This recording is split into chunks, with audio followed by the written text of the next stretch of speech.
So Jonathan, related to that, the state constitution requires a balanced budget. How would you plan to comply with this? First off, the Constitution, when it comes to the budget, there's only one thing, one compulsory item that has to be done in the state constitution. Pass a budget. 7 years in a row, no budget on time, and a couple of them were last minute. Again, that's unsatisfying. I just do not understand how you have one thing to do all year long, and yet we pay these people to do one thing year long, and they don't do it. It's very simple. You treat it like your own dollars, okay? When I got called back to active duty, I had an 80% pay cut for 6 years. 80% pay cut. I got rid of a lot. I bought my car cash. I got rid of all my credit cards, but I made it work. And you're telling me there's those smart people up there can't do the same thing? 80%, and I make it work. Unemployment, when you're on unemployment, you get about 40% of your income there, okay? They make twice as much for me, okay? And first of all, I think we got to modify that. That's another thing I want to talk about. Very interesting statistics come out on that.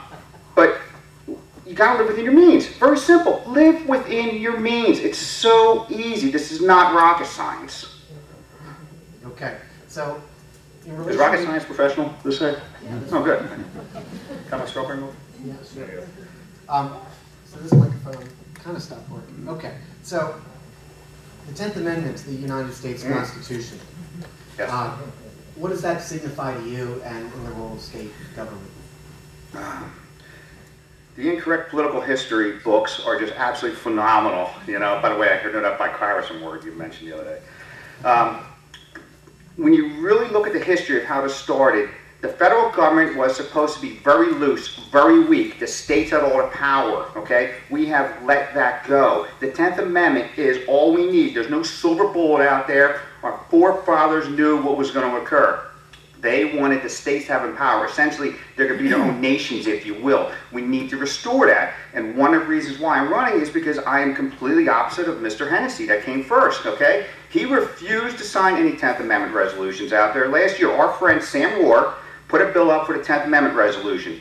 Yes, it's just a resolution, doesn't do anything but other than symbolize it, but why wouldn't Tim sign it? Does not make sense to me. I've already talked to all the large 10th Amendment groups throughout the United States. I have signed it. I have met with them in person. I've talked about that. That is the key to getting us out of this mess. The federal government we're not supposed to get anything from the federal government. The federal government is supposed to be very weak, okay? Basically controlled contracts and basically the security of the nation as a whole. 10th Amendment is something that, in my opinion, if Canada is not 100% on board in that, I think you really got to take an honest look at him, at why he's running, because to me, you just don't know the Constitution. You don't understand, you know, 2 million Americans that died for that. You believe the 10th Amendment?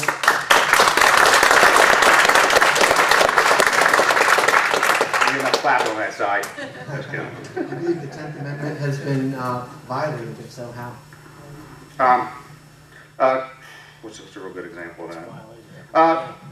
Again, going to the military, I'm a military man all the way, but why are we sending Pennsylvania National Guard troops overseas? You know, I think that's a great example of that, okay? You know, we should have pushed back on that. And again, I will go overseas again. 6 years and I would love to go to Afghanistan. Never had a chance to go there. But the states should have had rights to say, you know what if a national disaster happens here?